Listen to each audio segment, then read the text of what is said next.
सद्यस्थितीत महायुतीचं सरकार सर्वसामान्य जनतेसाठी विविध सवलतीच्या घोषणा करत आहे आणि त्या सवलती मिळवून घेण्यासाठी लाभार्थ्यांना आधार कार्ड, रहिवासी दाखला, जन्मतारखेचा दाखला, उत्पन्नाचा दाखला असे विविध प्रकारचे कागदपत्र जमवावी लागत आहेत। परंतु पाचोरा तालुक्यातील तलाठी, ग्रामपंचायत, पंचायत समिती, नगरपालिका, तहसील कार्यालयात एकही अधिकारी किंवा कर्मचारी इमाने इतबारे काम करत नसल्यानं लाभार्थ्यांना भटकंती करावी लागत आहे। तसेच काही कर्मचारी आणि काही सुविधा केंद्रात गरजू लाभार्थ्यांची आर्थिक लूट केली जाते, तर काही दलाल सक्रिय आहेत। अशा तक्रारी उभाटा सेनेच्या सौ वैशालीताई सूर्यवंशी यांच्याकडे प्राप्त झाल्यानंतर त्यांनी काल कार्यकर्त्यांना सोबत घेत पंचायत समिती, नगरपालिका आणि तहसील कार्यालयामध्ये जाऊन संबंधित कर्मचाऱ्यांना चांगलंच फाईलावर घेतलं आणि गरजूंना पाहिजे ती कागदपत्र त्वरित द्यावी, अन्यथा तीव्र आंदोलन छेडण्याचा इशारा दिला।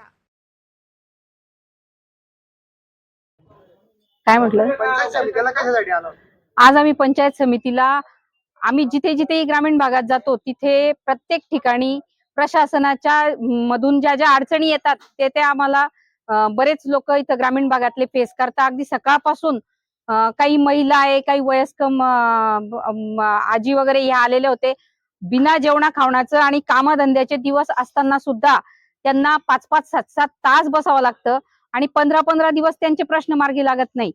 अजिबात प्रशासनावर वचक नाहीये। पंचायत समितीला आणले त्यांना जन्म दाखले मिळत नाही, आता लाडली बहीणचे डॉक्युमेंट्स आहेत, कुठलंच काही मिळत नाही।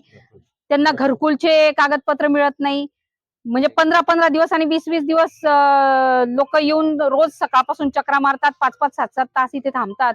अशा असंख्य अडचणी याच डिपार्टमेंटच्या नाही, सगळ्या डिपार्टमेंटच्या अडचणी। आता आम्ही एक डिपार्टमेंट फिरणार आहोत।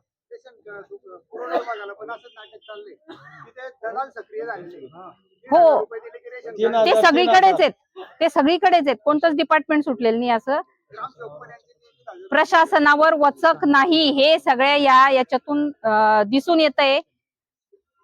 त्यासाठी आम्ही आज इथे आलेलो आहे।